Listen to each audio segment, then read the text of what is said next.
Hello everyone, welcome to exam pressure. Myself advocate Tanuja. So आज की हम know your law series में बात करेंगे female foeticide and female infanticide की।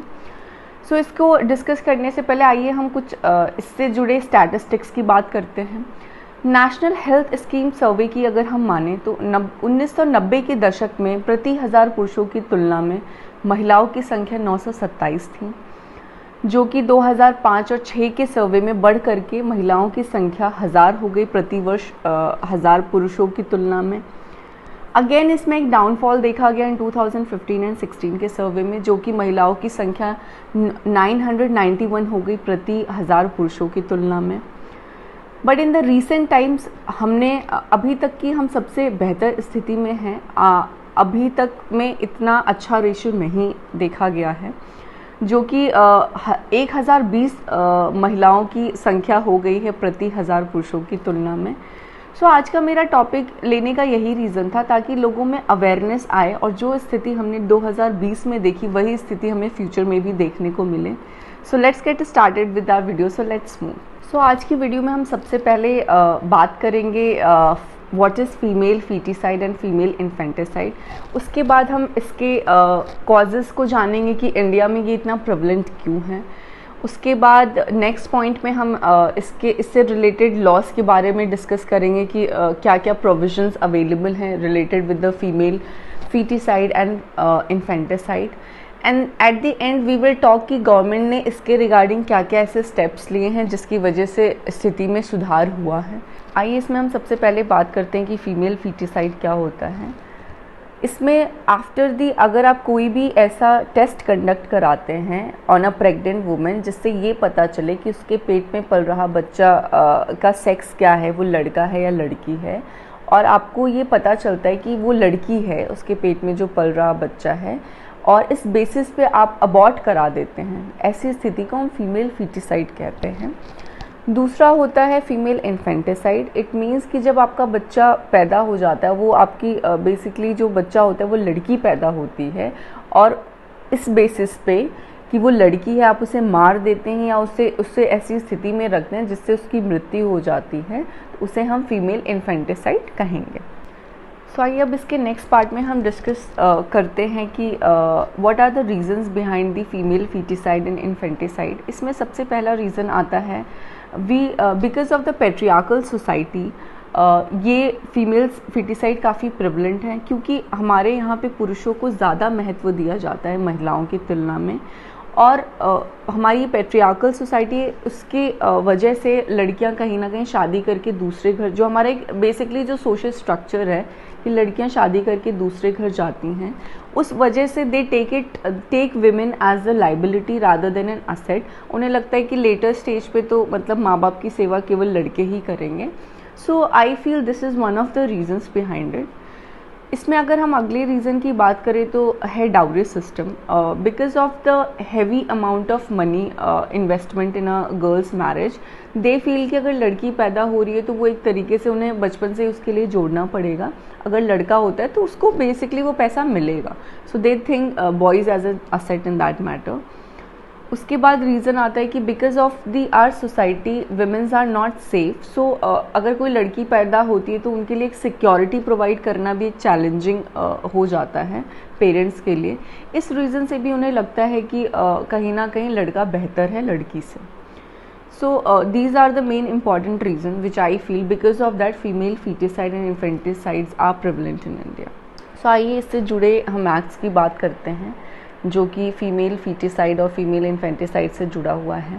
इसमें आता है pre conception and pre natal diagnostic technique act 1994, और एक और एक्ट है जो कि MTP act, medical termination of pregnancy act. इस एक्ट के बारे में मैं अपने अगले वीडियो में डिटेल में बात करूँगी कि इसमें क्या क्या मेंशन है। आज के वीडियो में हम PCP NDT एक्ट के बारे में बात करेंगे कि इसके क्या क्या प्रोविजंस दिए गए हैं। सो आइए हम PCP NDT एक्ट के बारे में जानते हैं। इस एक्ट को फीमेल फीटिसाइड को रोकने के लिए बनाया गया था, और ये एक्ट उन सभी प्रकार के सेक्स डिटर्मिनेशन पे बैन लगाता है जिससे लिंग की जांच होती है। इसमें आइए इसके कुछ प्रोविजंस को डिटेल में पढ़ते हैं ताकि हमें इस एक्ट में जो जो मेंशन है वो अच्छे से समझ में आए। सबसे पहले आता है इसमें सेक्शन 3 जो कि कहता है जितने भी सेंटर्स हैं जैसे कि जेनेटिक लेबॉर्ट्रीज़ हैं या जेनेटिक क्लिनिक्स हैं, उन सभी क्लिनिक को यही इस एक्ट के अंतर्गत ही रेगुलेट किया जाएगा और इन सभी क्लिनिक्स का रजिस्ट्रेशन कंपलसरी है एंड जो भी लोग इसमें काम कर रहे होंगे वो well versed with the profession होंगे। ऐसे लोगों को नहीं रखा जाएगा जिन्हें इन चीज़ों की जानकारी नहीं है। सो इसमें अगला आता है सेक्शन 3A जो कि प्रोहिबिट करता है किसी भी प्रकार के सेक्स सिलेक्शन को। सो ये कहता है कि किसी भी प्रकार का सेक्स सिलेक्शन आप किसी मेन, वुमेन, एम्ब्रियो या टिश्यू पे कंडक्ट नहीं कर सकते हैं। उसके बाद आता है सेक्शन 3B जो कि कहता है कि किसी भी प्रकार की अल्ट्रासाउंड मशीन्स को आप ऐसे व्यक्ति या ऐसे क्लिनिक को नहीं बेच सकते जो कि इस एक्ट के अंदर रजिस्टर्ड नहीं है। तो इसमें अगला है सेक्शन 4 जो कि कहता है कि इसमें केवल सेक्स सिलेक्शन बैन है, बट अगर आपको कोई भी ऐसा टेस्ट कराना है जिससे कि आप ऐसी डिजीज़ का पता करना चाहते हैं जो जेनेटिक्स से रिलेटेड है या क्रोमोसोमल एबनॉर्मलिटीज़ को पता करना चाहते हैं, तो ऐसे में आप अपना टेस्ट करवा सकते हैं ऐसे सेंटर्स पे, बट इनका रिकॉर्ड क्लियरली और मेंशन होना चाहिए और इन सारे सेंटर्स की ये जिम्मेदारी है कि वो इन सारी चीज़ों का डेटा मेंटेन करें। अगर आप कोई भी ऐसा टेस्ट अगर प्रेग्नेंट वीमेन पे कर रहे हैं तो आपको उससे कंसेंट फॉर्म ज़रूर साइन कराना है। ये एक्ट मेडिकल प्रैक्टिशनर पे बैन लगाता है कि वो किसी भी तरीके से बच्चे के सेक्स को पेरेंट्स को नहीं बता सकते, चाहे वो वर्ड्स में हो या जेस्चर्स में हो या फिर किसी भी अलग तरीके से उन्हें बताया नहीं जा सकता। कई बार ऐसा देखा है कि डॉक्टर्स ऐसे यूज़ करते हैं कि गणेश को मिठाई चढ़ा देना ताकि गणेश से वो सिग्निफाई बॉय को करेंगे एंड लक्ष्मी से वो सिग्निफाई गर्ल चाइल्ड को करेंगे, तो ऐसा नहीं किया जा सकता। अगर कोई भी व्यक्ति सेक्स डिटरमाइन करवाता है अपने बच्चे का, ऐसी स्थिति में उसे 3 साल तक की सज़ा और 10,000 तक का जुर्माना भी लग सकता है। अगर ऐसा वो दूसरी बार करता हुआ पाया गया तो ऐसी स्थिति में 5 साल तक की सज़ा और 10,000 तक का जुर्माना हो सकता है। अगर कोई भी मेडिकल प्रैक्टिशनर ऐसा करता हुआ पाया गया तो उसके लाइसेंस को सस्पेंड किया जा सकता है और आफ्टर द कन्विक्शन उसे रद्द भी किया जा सकता है। अगर इस एक्ट के अंतर्गत अगर कोई भी महिला सेक्स डिटरमाइन करवाती है तो ऐसा माना जाएगा, ऐसा प्रिज्यूम किया जाएगा कि उसे फोर्सफुली ऐसा कराया जा रहा है।